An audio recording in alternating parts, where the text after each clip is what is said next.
Previously in Dark Places.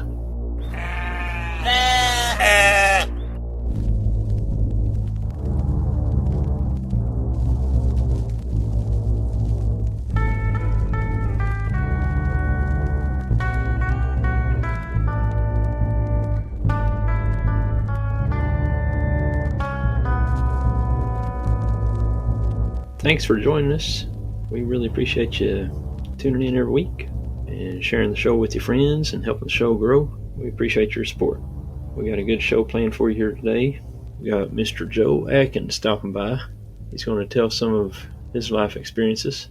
If you'd like to share some of your experiences with us, send an email to indarkplacespod@hotmail.com. We're going to do something a little different here this week. We're going to read a couple of news stories we found that were kind of interesting.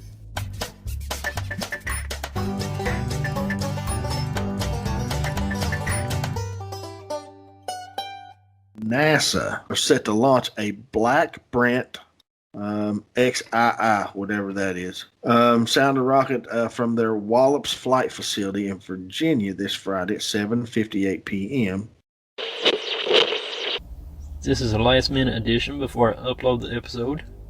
Right now, NASA is saying that the launch date for that rocket will be today, the day that I'm uploading this episode.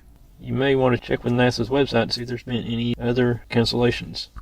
If skies are clear, the launch should be visible to folks up and down the eastern seaboard. And they got a map here. And it looks like, from central to eastern Virginia to almost central eastern North Carolina, up into Maryland and Delaware, southern New Jersey, southeast PA, you're going to be able to see the rocket for 10 to 30 seconds.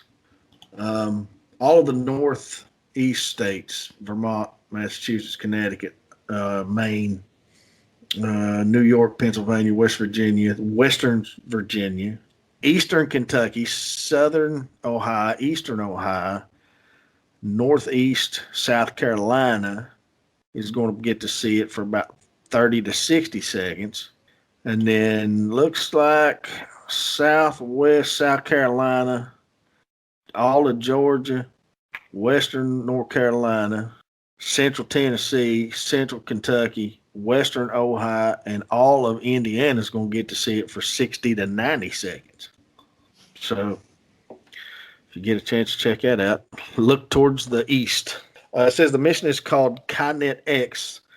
The goal is to study how energy and momentum is transported between regions of space that are connected magnetically. The study will help scientists better understand things like auroras and how they are formed and their movement from place to place. So it also says the study, the rocket will release a barium vapor about 9 to 10 minutes into the flight just north of Bermuda at the altitude of over 200 miles. U.S. Watchdog to evaluate Pentagon's response to UFO reports. The Watchdog for the U.S. Department of Defense is evaluating the Pentagon's response to reports of unidentified aerial phenomena, the government term for UFOs. Randolph R. Stone, the Assistant Inspector General for Evaluations, announced the UFO-related probe in a memo published on the Pentagon's website Monday, less than a month after it leaked U.S. Navy footage that showed pyramid-shaped UFOs buzzing a warship. The Pentagon confirmed that the footage is authentic, but did not provide an explanation for what it shows. The new Watchdog probe will determine the extent to which the Department of Defense has taken actions regarding unidentified aerial phenomena, Stone wrote in a memo. We may revise the objective as the evaluation proceeds, and we will consider suggestions from management for additional or revised objectives. Stone added that the investigation will begin sometime this month and will touch on many different offices within the Department of Defense, including the Office of the Secretary of Defense.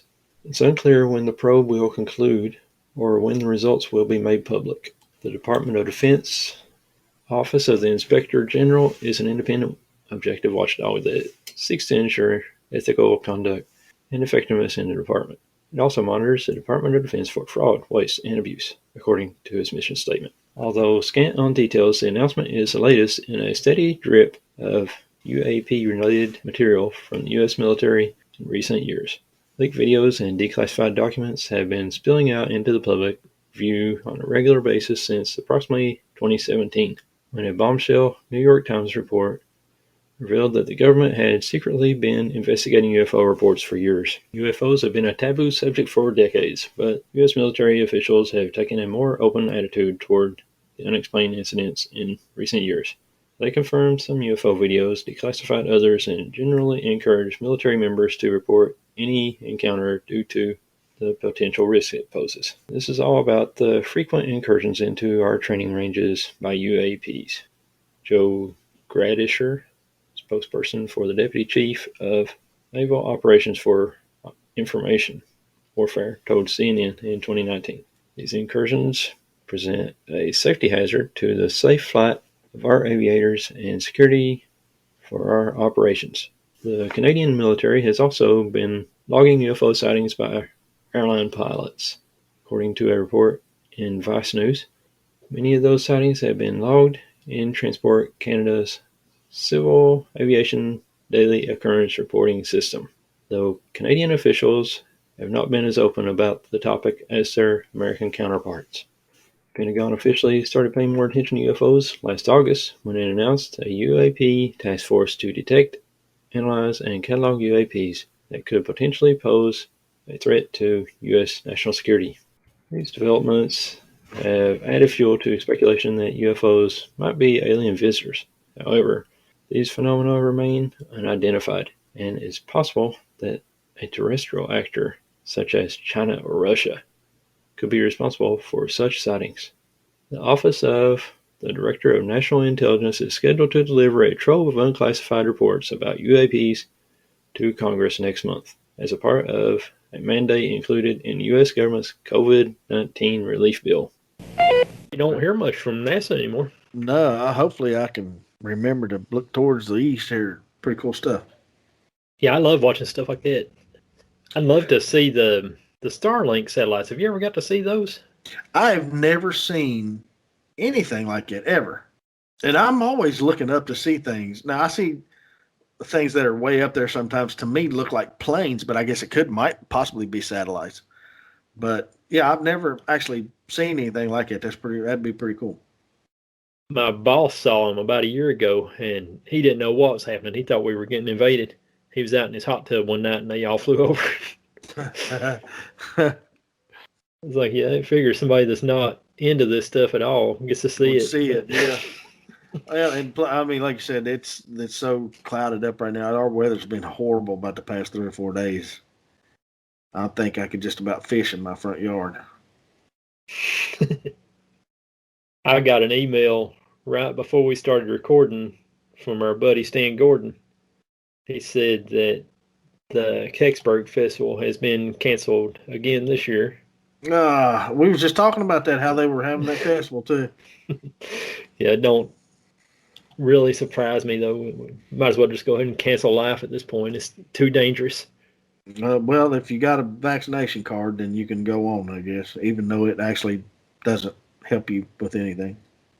Get you a free Krispy Kreme donut or something out. I was listening to the radio today, and I was listening to a baseball game, and they said if you brought in your vaccination card when you come to the ball game, you would get, I forget which seats it was, but you'd get them for $10.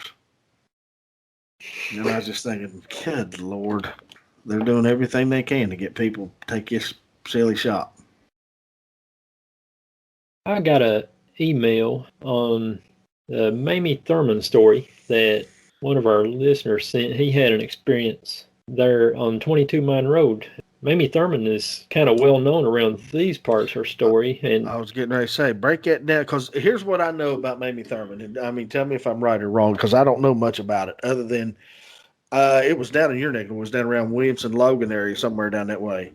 Yeah, over toward Logan, back in the 30s. Was she murdered, or did she come up missing? I think she was murdered and found on the side of the road, right? Yeah, they believe one of her boyfriends killed her. She was married, but she kind of dabbled in not being married and had a I few understand. boyfriends on Yeah. the side. Right. This was on June 21st, 1932. She was murdered. They believed it was one of her boyfriends that killed her, but I don't think it was ever actually proved. And it's been pretty well documented. I've had a couple requests we should cover her story, but it's been on a bunch of other shows and stuff. It's kind of hard to do a deep dive on the topic without saying stuff that's already been said before. Right. No, it's I guess people are having experiences either where she was killed or where her body was found or something like that. Like I said, I know very little about it other than just basically she was murdered and nobody really knows who the murderer was, I guess. And I guess her body was dumped on the side of the road. And, Up toward Logan, West Virginia, there's a place called 22 Mine Road. It's right off Route 119. And that's where the murder was supposed to have took place. They killed her. They found her body there. And if you put your car in neutral at the bottom of the hill, it will supposedly roll backward up the hill. They say that it's maybe pushing the car up or something. And there's a few places I've researched after I heard this story that there's places pretty well all around the world like this that you can park at the bottom of a hill and it will roll up the hill. well, one comes to mind. It's in Texas where a busload of kids was hit by a train. Oh yeah, And I've heard this. if you go to that place and put your car in neutral and park on the tracks, it will move off the tracks and there's a slight incline, but the car doesn't roll downhill. It's like it's being pushed uphill over the track. I've heard that story a couple times. Yeah, it's weird stuff. I think it's probably some kind of weird magnetic thing or something with the gravity and stuff. There's probably some kind of a logical explanation for it. Well, the only other thing I think it could possibly be is maybe a optical illusion and you're not really going uphill. Maybe you're just rolling downhill, but it looks like you're going uphill. Could be. I would like to take a level with me and kind of square off the road there and see Right. if it's actually going uphill or down. That'd be a cool little project to do. Yeah. I took my wife there back around 2007, I think. I was going to demonstrate it for her. We wanted to see if the car would go backward up the hill. And the way 22 Mine Road is situated, when you turn off 119, there's really nowhere to turn around from there. You have to go along the road, 22 Mine Road, and go up there a couple miles before you can ever get a place to turn around good. So I had planned on just going to drive up to the top of the mountain and come back down and put the car in neutral and see how it goes. And while we were up there, I got the weirdest feeling. I don't know. It's hard to explain. I got real dizzy and weak and stuff, and weird, freaky feeling. And I didn't think I could drive us back down off the road, back down to 119 there. Wow. I felt real sick, like up on the top of that mountain. And my wife doesn't drive or anything, so she was kind of freaking out. I can't drive us back down. And I finally got down. It took me forever. I was going like 10 miles an hour trying to crawl my way back down the road. And I felt weird up there. I don't know what the deal was, if that was something with Mamie Thurman or what happened. But by that time, I was too freaked out to try to see if the car would back up the hill. I just wanted to get out of there. Yeah, I don't blame you. I don't blame you at all. But one of our listeners sent a story he experienced. He used to work up there. There was a wood plant up there at the time, back in like the mid 90s, early 2000s. And he got together a few years ago and walked it up the road. And he could hear what sounded like someone walking in the hill watching us. You know, when you're being watched. Right after that, his wife had to come and take him to work and then come back and get him. because he worked at the wood factory up that same mountain. And we got out early one night because of equipment breakdown. So she came to get me. When she got close to the factory, where the land began getting flat with no hills on both sides, she saw this big white thing fly right above her car, almost like a sheet or something. And it was way too big to be a bird or an owl, and she was scared to death. And when I got into the car, when he got into the car, all the way down the mountain, he was looking for it. All she wanted to do was get off the mountain. Needless to say, I started driving every evening after that. She never did come and pick him up anymore. I'd say not. He had to walk down the mountain all the way from the factory one night because of a snowstorm and couldn't make it up the mountain. And we parked our car and walked all the way up. And I had guys that I worked with scared to death after the first couple of curves, telling them about the stuff on that mountain. That almost sounds like could be a Jersey Devil, or what is that the Goat Man that's in Kentucky? Yeah, it could be. Freaky stuff. Well, there's plenty of stuff out there that sometimes our mind kind of gets the best of us, but then again, there's some things out there that aren't quite of this world, I don't think. Joe Adkins is a former paranormal investigator and truck driver. Ghost hunter extraordinaire. That's what I used to call him. He used to host Awakening Radio on the Paramania Radio Network with one Tracy Rowsey. Was part of the team that investigated the Seton House for probably an entire summer on the weekends. He's had a ton of cool experiences. He's going to share some of them with you here today. Hey, Joe. Go ahead. Hey, what's going on, man? A whole lot of nothing. Been a while. Yeah, there has been. How's everything been? Pretty good, pretty good. So, hey, I never asked you any of this before when you was doing them cell phone tires, and you was, you was doing it all hours of the night. Oh God, yeah. Going out in the back of them hollers, 2, 3, 4 o'clock in the morning. Did you ever get that little thing in the back of your head going, you shouldn't be here? The heebie-jeebies? Yeah. Oh, yeah. Yeah, well, 2 in particular, actually. I got one time, believe it or not, I was, it was somewhere around, what is that town right across the river from Cincinnati, over on the Kentucky side? And in Newport? Newport. Okay. Well, I was just down the street from Bobby Mackey's bar. Had to work on a cell phone antenna. Well, just so happens this cell phone antenna was on top of a building, which that was par for the course. You get cell antennas on, in Louisville, they're all over the tops of them buildings down there. And just, that's where that one happened to be, on top of this big building. Well, I got to walk around the building, and they told me the combination to get in the back door. And I didn't know what that building was. It kind of looked like a bank building on the front, because it had these big pillars, columns on the front of it.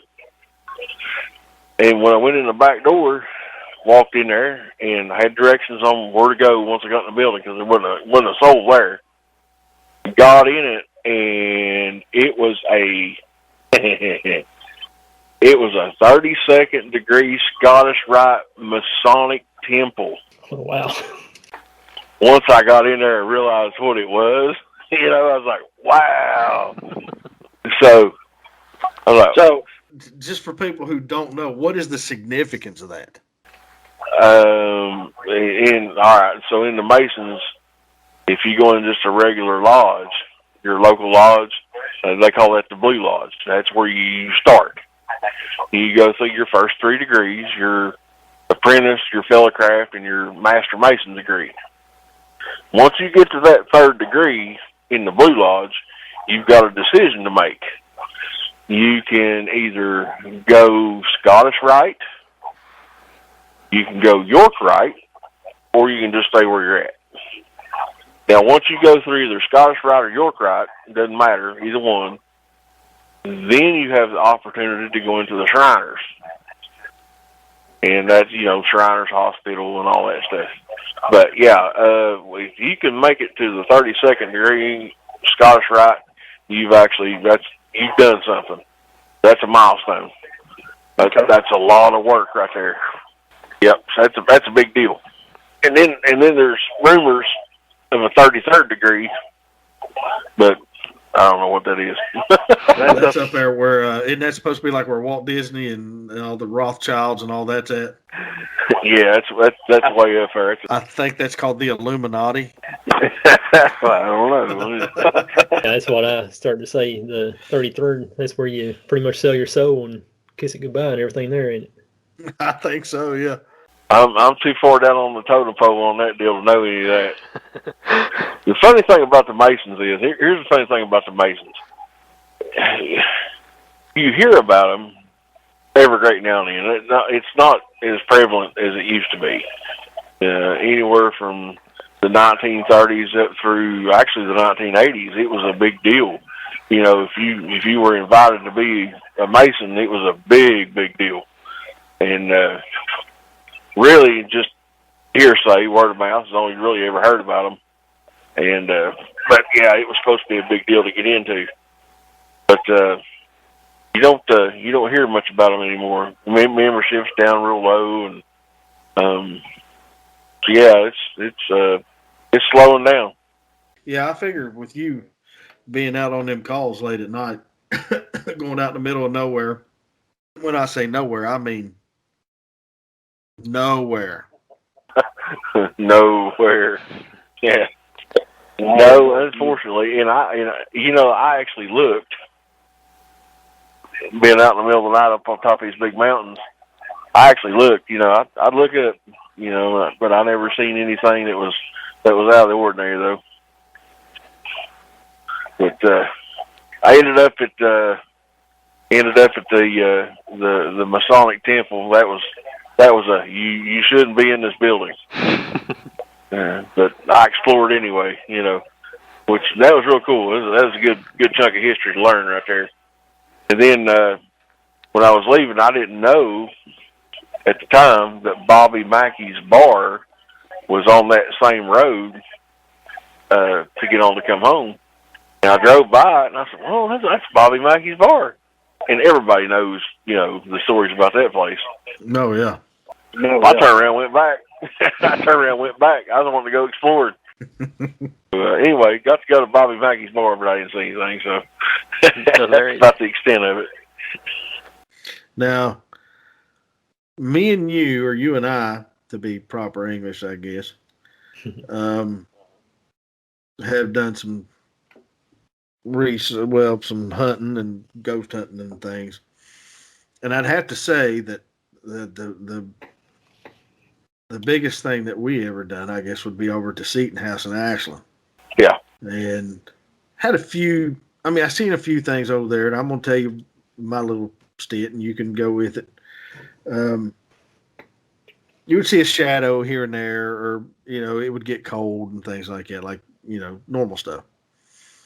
But the one night, I had to leave early, and everybody was upstairs, and this house, I can't describe it. It looks like something out of Gone with the Wind. It's a beautiful, beautiful, huge, huge home. How many rooms was it, Joe? There was like 12 or 14 rooms in it. It's just a huge home. Big, big, beautiful staircase, all made out of wood. And it was the old type, it'd been there for, I don't know when that place was built, but it had been there probably 100 years or better. When you stepped on each step, it creaked like an old house. And I had to leave early, and everybody was in one of the rooms doing a session. And I left, and of course they had all the lights out and everything. And as I rounded the staircase to go downstairs, off onto the right-hand side was a room. And just as plain as day, just like somebody was standing in that room before I could put my foot on the first step, all I heard, and it was very metallic, almost robotic, and it said, "Hello." And it didn't just say hello. It had feeling. It said hello, like it was excited to see me. Wow. And son, I froze in my tracks and just stopped and stared off into the darkness into that room because I had to sit there a minute and think, did I just hear what I thought I just heard, or did I hear something else? So I probably stood there 20, 25 seconds running that through my head going, what did I just hear? Did I hear just what I thought I just heard? And it wasn't a creepy thing. It wasn't a growly voice or a demonic voice. It was just like somebody said, hello. And that sent chills down my spine. And it was just like, and my mind was just racing 100 miles an hour going, what was that? What did you hear that? I know what it said, but did you really hear that? It's freaky. Oh yeah. Yeah. I think as soon as I would have heard hello, I would have said goodbye. Yeah, and you and Chad, and I mean there was, I don't know, 7 or 8, maybe 9 people in one of those other rooms at the other end of the house. And because like I said, I was leaving, so I was by myself, and I walked down that staircase and turned to go down the stairway, and there it was. And the white face. Do you remember the story about the white face? Yes. That was creepy. That kind of freaked me out.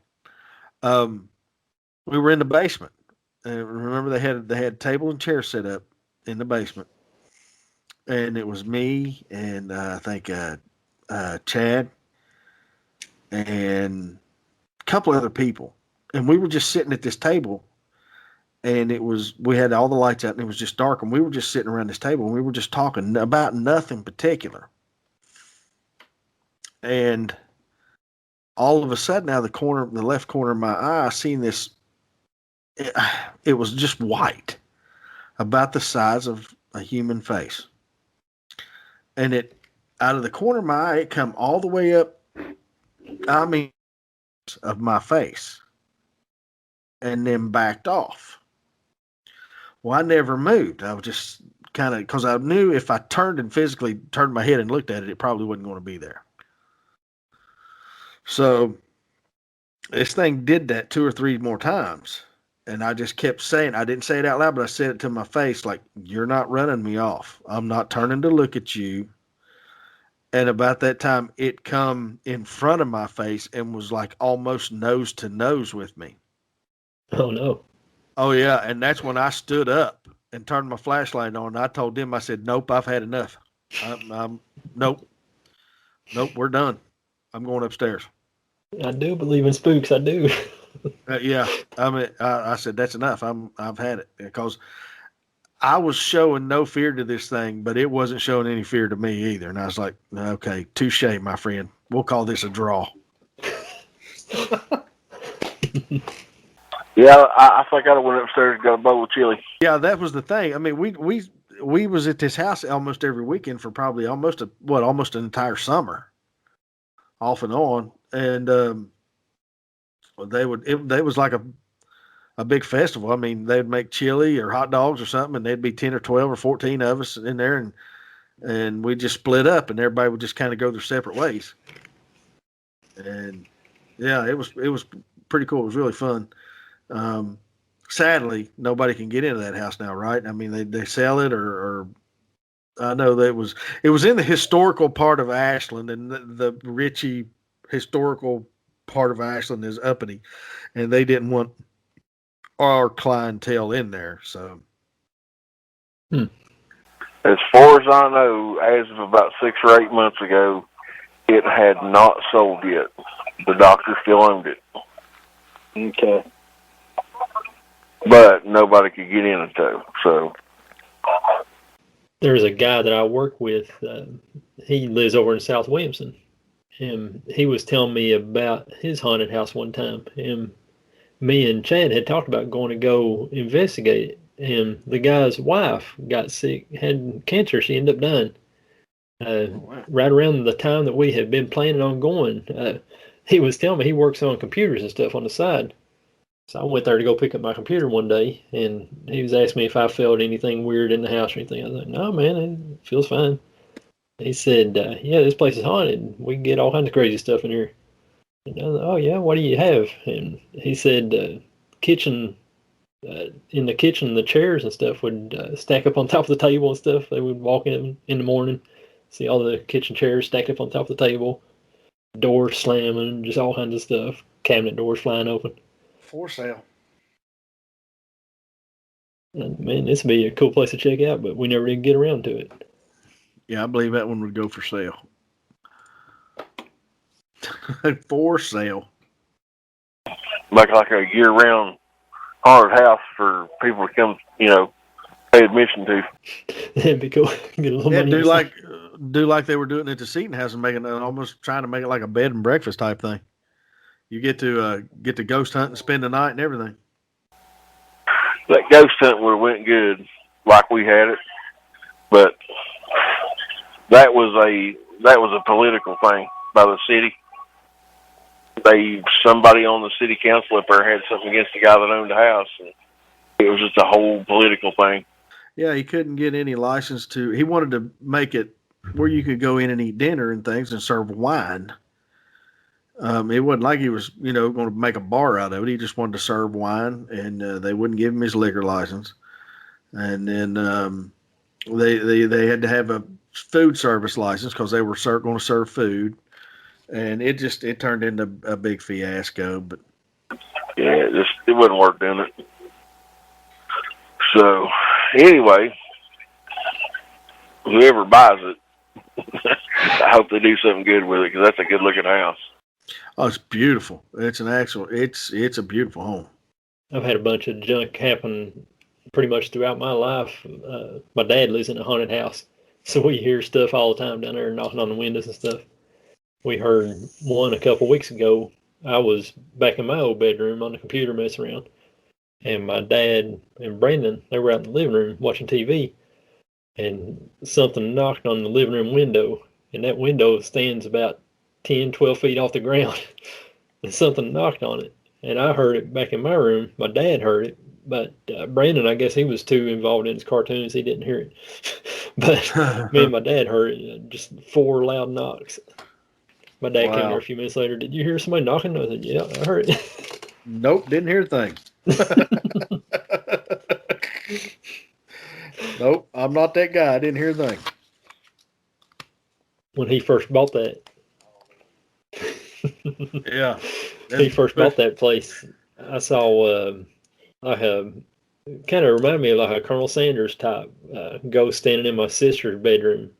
I couldn't see his head.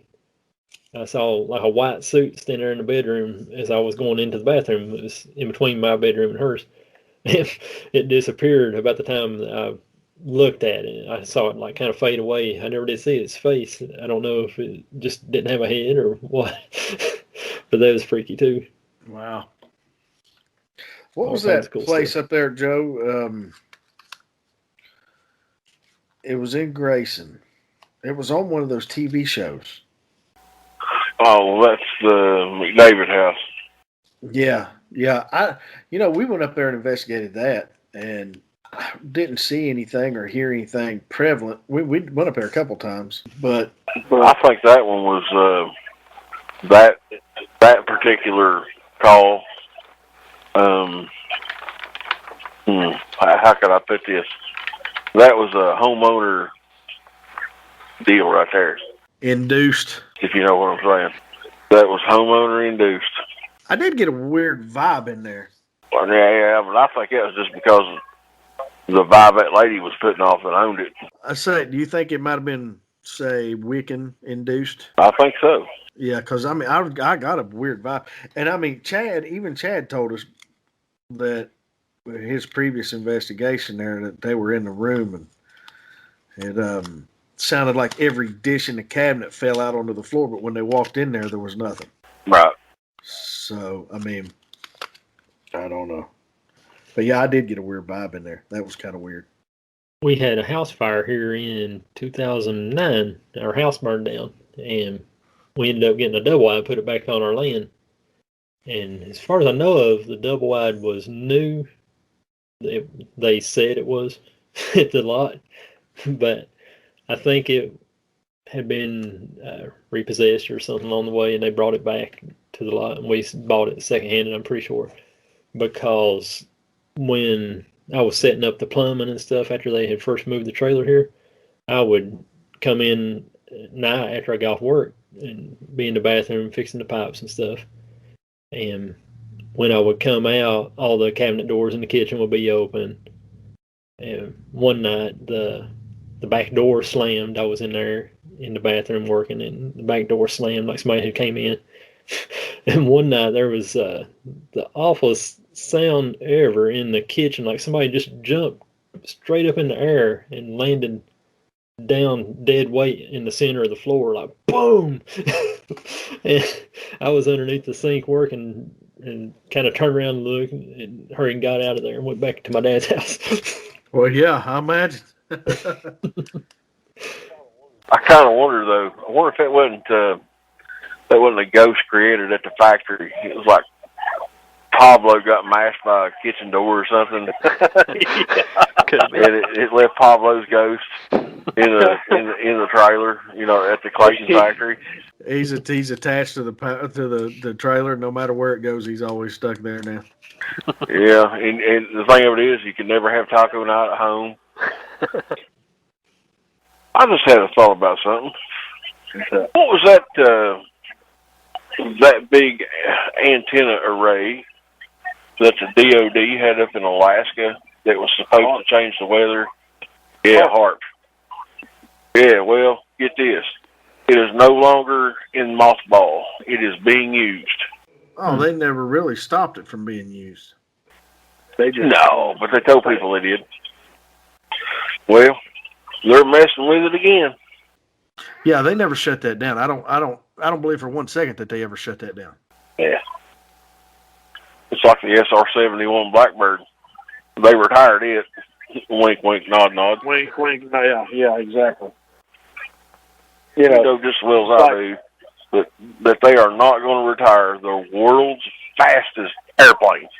No, I mean, just like, weather balloons fell in Roswell, New Mexico. Swamp gas reflected off the light of Venus. That's right.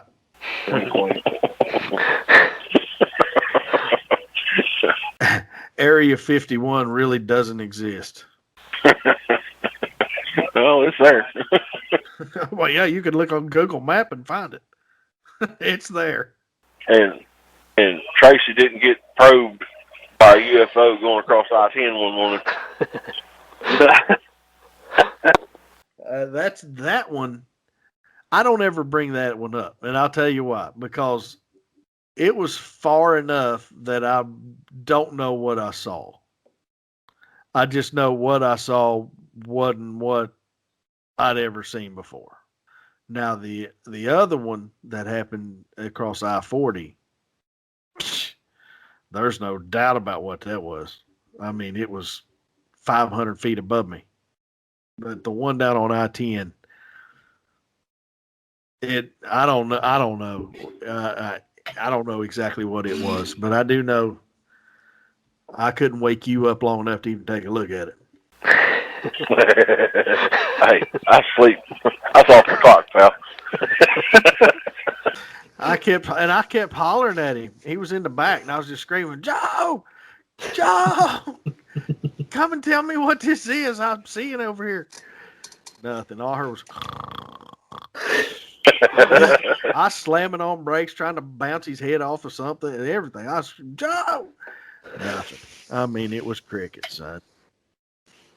And when he finally woke up, I said, I don't know how you slept through that, but thank God it wasn't something that was going to anal probe me, because you'd have never known it happened.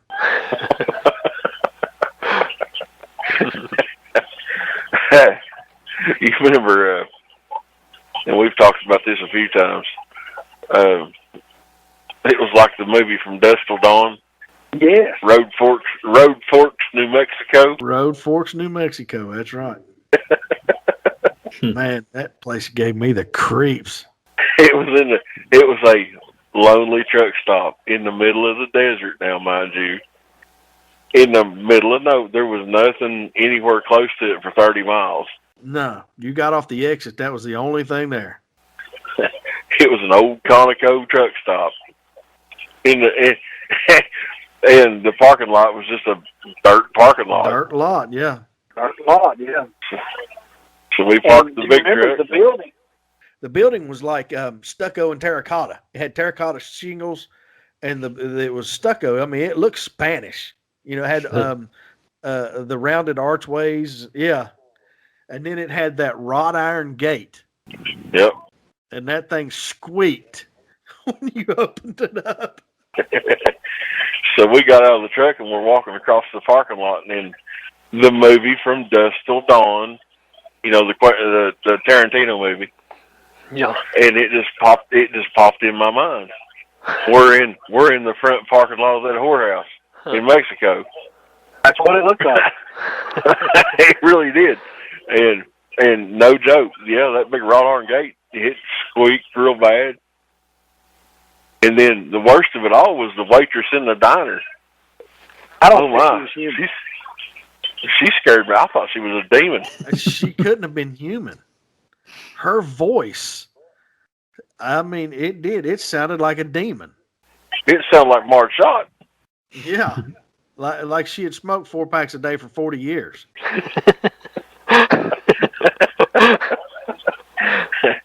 She comes to the table and says, what do you have to drink?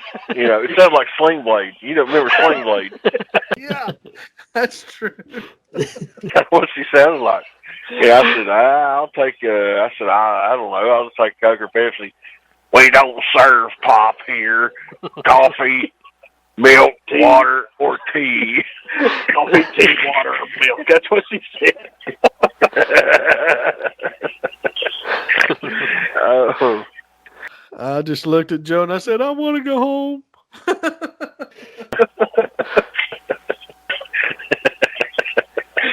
Oh, but yeah, that was funny. That place was creepy. Mm-hmm. All right, then. There's been some interesting things happen out there. Get up towards White Sands, New Mexico. The whole time you're up that way, you're looking up in the sky like, okay, am I going to be the next one to see something? Usually not. Yeah, that always was a trip. We'd go to, like, anywhere from Utah on out toward New Mexico, Nevada, California. You're always watching the sky all the time, looking up. Yeah. Or, well, at least I was anyway. The desert, especially at night, just has a weird, eerie feeling to it, I think. You get out, like, towards Kingman, Arizona, and you're out there at 3 or 4 in the morning. I mean, it just has a different feel to it. I've got a buddy that goes out west all the time, and he's seen some crazy stuff out there.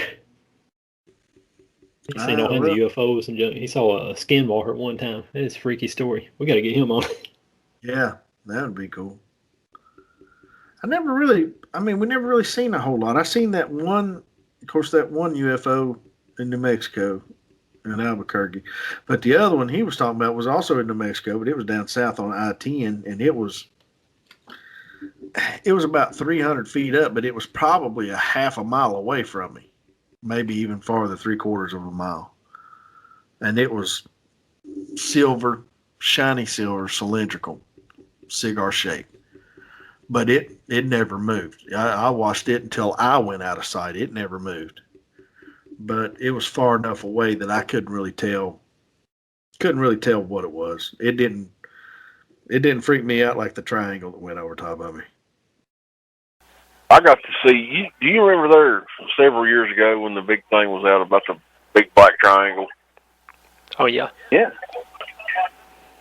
Well, this has been, let's see, my girl's 24, so it's been about 8 years ago. And now from where I live to the school bus stop is a block away.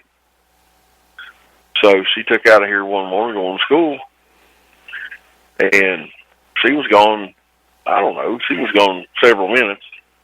She comes running back through the door. Now, mind you, this is 7 o'clock in the morning. And, Dad, come here and look at this. Come here and look at this. And I stepped out on the front porch, and from what I could see from the trees, I seen the tail end of one of them big black triangles. And it was, going over the trees, but it was real slow. And she had seen it full bore, straight on, wide open sky. Right. And it couldn't have been 1,000 feet up. That thing was huge. It looked like it was big as a football field. Wow. Oh, yeah. But now, mind you, I just seen the tail end of it going over the trees, so I didn't see much of it.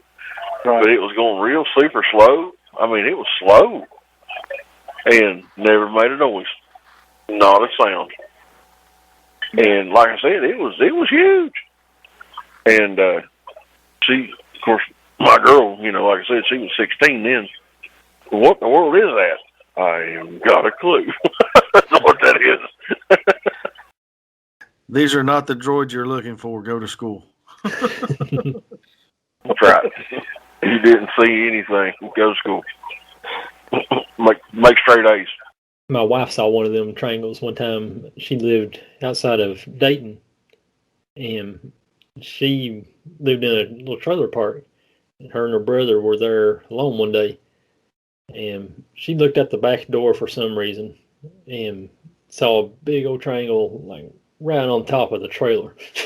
And she hollered at him. They came and looked at it, and she said they could see like details on the bottom of it, like engravings and stuff on the bottom of the craft. And it was just sitting there, not making a noise or anything. And all at once it just kind of drifted off and went somewhere else. And whenever she asked her brother about it, to this day he'll deny that he saw it. And she knows that he was there and everything. So we think that maybe they erased his memory or some junk.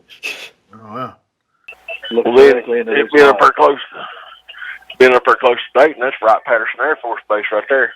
Hangar 18. Yeah, it's probably something straight out of there, wasn't it? Well, might have been. You never know. And, then too, I mean, the SR-71 was built. Now, mind you, still to this day, in 2021, the SR-71 was the fastest plane ever created. That airplane was built in the late 50s, 58, 59. Huh. It saw service in 63, and it was in service, theoretically, supposedly, until the late 80s, early 90s, and they retired it. You know what I'm saying? Supposedly. And all that stuff, nobody really knew about the SR-71 until the 80s. Well, that thing had been around since the 60s. So public knowledge is 20 years behind. Right. So you see where I'm going with this, right? Sure. So the whole purpose of Area 51, to start with, it's a testing ground. They build these new, like Lockheed, Skunk Works, Lockheed, Boeing. They'll build these prototype airplanes, and that's where they test them at. Sure. It's all it's ever been. And it being out in the middle of nowhere, well, that's where they wanted it to be, to test new airplanes. They don't want anybody to know anything about them, so they put them in the middle of the desert. And of course, that's when all the rumors and stories and secrecy and all this and that start. But anyway, if we're 20 years behind, the public knowledge is 20 years behind of what they're actually creating. Could you just imagine what's really out there? Oh, yeah. Imagine, the things that, that we'll never know. Oh, yeah. Well, 20 years worth. The way it goes, it's 20 years difference. That thing, machine, whatever they got running, like the U-2 spy plane. Nobody knew anything about that until one finally got shot down. And then they had to spill the beans about the U-2. But that thing was in service for 30 years before it was ever brought up that it was ever in existence. You see what I'm saying? Oh, yeah. Yeah. So, oh yeah. Yeah, I just imagine what's really out there, what they really got a hold of. We'll never know until it's used against us. Mm-hmm. Well, Joe, I guess I'll see you tomorrow. All right, man. Joe, before you go, I've known you for about 8 years now. I always wanted to ask you, where are you going with that gun in your hand? He's going down to shoot his old lady. If I told you I had to use it. If I told you I had to use it on you. He's going down to shoot his old lady because he caught her messing around with another man. We appreciate you coming on, Joe. It's been cool. Anytime, man. Anytime. The legend, the ghost hunter extraordinaire, Joe. That's it. I'll talk to you tomorrow, man. All right, man. See you. Yep. Take care, brother. Thanks for joining us this week, and we'll be back again next week. If you've got a cool story you'd like to tell on our show, send us an email, indarkplacespod@hotmail.com. Thanks for listening. God bless you guys, and we'll see you next week.